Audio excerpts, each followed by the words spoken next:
नमस्कार दोस्तों, मैं हूं अमित कुमार। अंधा युग एक गीत नाट्य है और बहुत ही फेमस, बहुत ही प्रसिद्ध कृति है जिसका सबसे पहले इस रूप में इसको प्रस्तुत किया गया था कि ये एक रेडियो नाटक था। इलाहाबाद के ऑल इंडिया रेडियो स्टेशन से इसका प्रकाशन किया गया और इसके बाद कई रंगमंच के निर्देशकों ने इस कहानी को आधार बनाकर मंच पर प्रस्तुति दी। एक जो सबसे बड़ी बात मुझे इस कृति की लगती है कि यह कृति के जो संवाद हैं ना ही इस तरह से हैं कि वह तुकांतता या राइम्स लिए हुए हैं और ना ही आपको इस तरह से लगेंगे कि ये किसी ने नॉर्मली या जनरली हम बातचीत के लहजे में जो बोलते हैं वैसे। तो एक जो सबसे खासियत वाली बात मुझे लगी वो ये है, ये एक भाषा पक्ष है जिसे मैं मानता हूँ। दूसरी बात, यह कृति न केवल महाभारत के पात्रों को उठाती है बल्कि रचनाकार या नाटककार इसमें अपने कुछ पात्र मौलिक रूप से सृजित करता है जो कि उन स्थितियों को, महाभारत की स्थितियों को तो उठाते ही साथ में प्रासंगिक आज की स्थितियों को कहीं ना कहीं अभिव्यक्त करते हैं। ऐसा ही एक पात्र है यत्सु। सबसे पहले इसका जो मुख्य पात्र है वह है अश्वत्थामा। हिंदी नाटक में ज़्यादातर यही देखा गया है या किसी भी कहानी में ये देखा गया है कि पात्र हमेशा सकारात्मक चरित्र वाले होते हैं।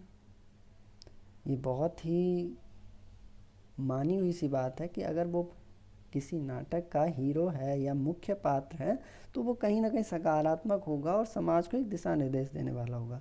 और यही बात इस नाटक की खासियत बन जाती है। अश्वत्थामा एक नकारात्मक पात्र है परंतु फिर भी इस कृति में वह मुख्य पात्र है।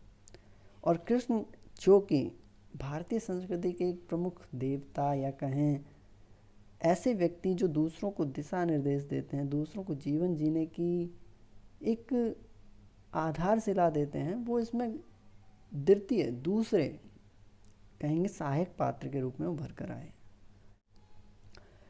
18वां दिन, महाभारत काल का 18वां दिन और युद्ध तकरीबन समाप्त हो चुका है। दुर्योधन और भीम का युद्ध, जिसमें दुर्योधन को बुरी तरह भीम ने युद्ध में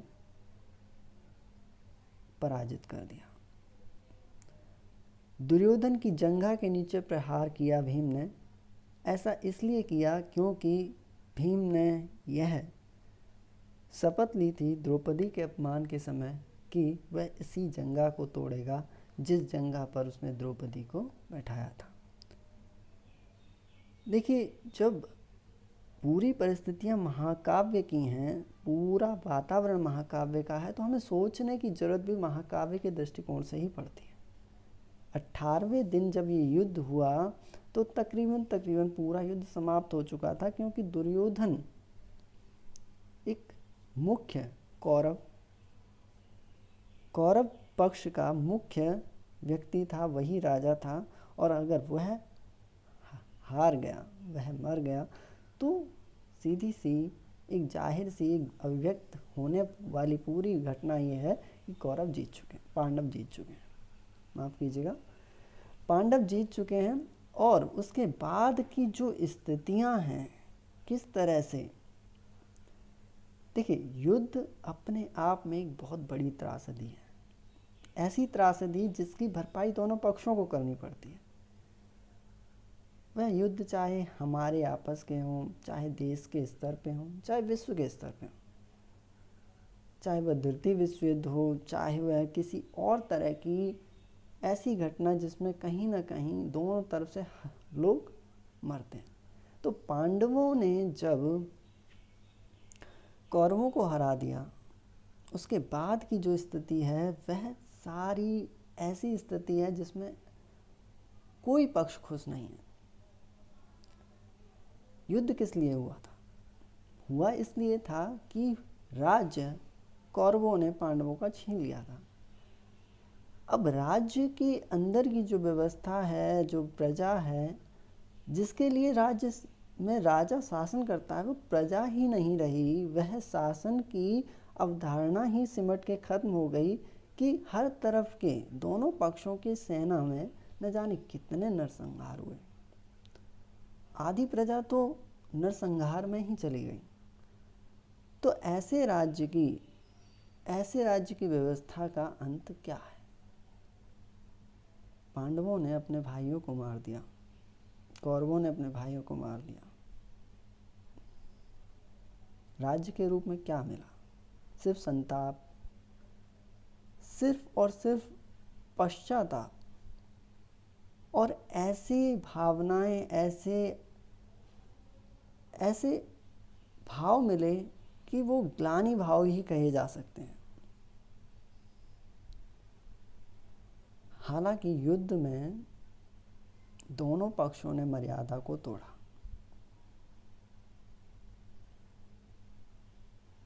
इस मर्यादा में द्रौपदी का जहां अपमान हुआ, वहीं द्रोणाचार्य का अर्धसत्य से वध किया गया।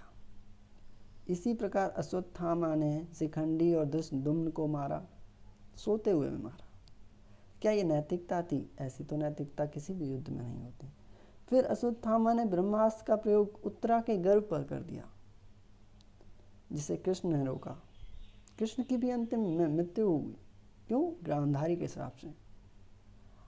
पूरे चरणबद्ध तरीके से इतनी हत्याएं। यदि हम शुरुआत करें, देखा जाए तो अभिमन्यु की हत्या 7 महारथियों ने मिलकर की। इन हत्याओं का जो एक क्रम है, इन हत्याओं की जो एक वेदना है, इन हत्याओं का एक जो पूरा श्रृंखला चरण है, वह किस ओर इशारा करता है कि आखिर युद्ध से मिलता क्या है? क्या ये पूरा युग अंधा है? या पूरा ये जो हम जीवन जी रहे हैं, क्या अंधों का जीवन जी रहे हैं? क्या हमें दिखता नहीं है, या हमें प्रतीत नहीं होता है कि इतना भीषण नरसंहार जिसके लिए हम उत्तरदायी हैं, हमें अंत में कहाँ ले जाके खड़ा करेगा? धरती विश्व युद्ध में क्या हुआ? जापान और नागासाकी और हिरोशिमा, जापान के जो 2 नगर थे, अमेरिका ने परमाणु बम का प्रयोग किया और निस्तो नाबूद कर दिया। जहां बम गिरे उससे 2 किलोमीटर एरिया में, पूरे 2 किलोमीटर एरिया में आज तक भी जो बच्चे उत्पन्न होते हैं, उनमें ऐसी बीमारियां होती हैं जिनसे उनका विकास रुक गया है, उनका कद रुक गया है। ये उत्तरा के गर्भ वाला प्रसंग ही तो है, जिसे बहुत पहले महाभारत में उठाया गया। धर्मवीर भारती इस काव्य को रच कर न केवल हमारे महाकाव्य से हमें प्रेरणा देने की कोशिश कर रहे हैं, बल्कि हमें वर्तमान स्थितियों बता रहे हैं कि जिन परिस्थितियों को हमने अपने लिए चुना है, हथियारों की जो होड़ की है, अस्त्रों का निर्माण किया है, शस्त्रों की एक श्रृंखला पूरी खड़ी कर दी है, आखिर हमें किस चीज़ तक ले जाएगी? जहाँ ले जा के खड़ा करती है, वहाँ अंधा युग हमें बताता है, ये कृति हमें बताती है कि जीवन में युद्ध या मर्यादा का नाश व्यक्ति को जर्जर ही करता है। युत्सु कहता है कि अंतिम क्षण में सब जर्जर ही करते हैं, पक्ष चाहे सत्य का हो या सत्य का। युत्सु जो कि कौरवों का सगा भाई था और धर्म के आधार पर उसने पांडवों की तरफ से युद्ध लड़ा, लेकिन उसे आत्महत्या करनी पड़ी। तो बात सत्य या असत्य के आधार पर लड़ने की नहीं है, बात पक्ष में या विपक्ष में खड़े होने की भी नहीं है। बात है कि युद्ध आखिर अवश्यंभावी है क्यों? क्या हमारी मस्तिष्क बुद्धि इस चीज़ के लिए इतनी अकुशल हो चुकी है कि हम समस्याओं का बातचीत से समाधान नहीं निकाल सकते। अंधा युग इसीलिए प्रेरित करता है। अंधा युग या कृति इस चीज़ के लिए प्रेरित करती है कि परिस्थितियाँ कितनी भी जटिल हों, कितनी भी भयावह हों, हमें युद्ध का रास्ता नहीं अपनाना चाहिए, हमें मर्यादा नहीं तोड़नी चाहिए। और इसी विचार ने मुझे इस कृति के लिए, इसको पढ़ने के लिए, बार बार पढ़ने के लिए मुझे प्रेरित किया। और सच कहूँ तो मुझे इस कृति ने एक दर्शन दिया, एक दृष्टि दी जीवन जीने की, कि आप किसी से भी उलझें, किसी से भी झगड़ें, हमारे शरीर, हमारी आत्मा कहीं ना कहीं किसी न किसी से चोटिल होती ही रहती है। ये जगत ही ऐसा है। लेकिन क्या हम उससे युद्ध का रास्ता अपना लें? क्या उससे झगड़ने का रास्ता अपना लें? यदि आपको यह वीडियो अच्छा लगता है तो प्लीज़ लाइक करें और शेयर करें, इससे मुझे प्रोत्साहन मिलेगा। धन्यवाद।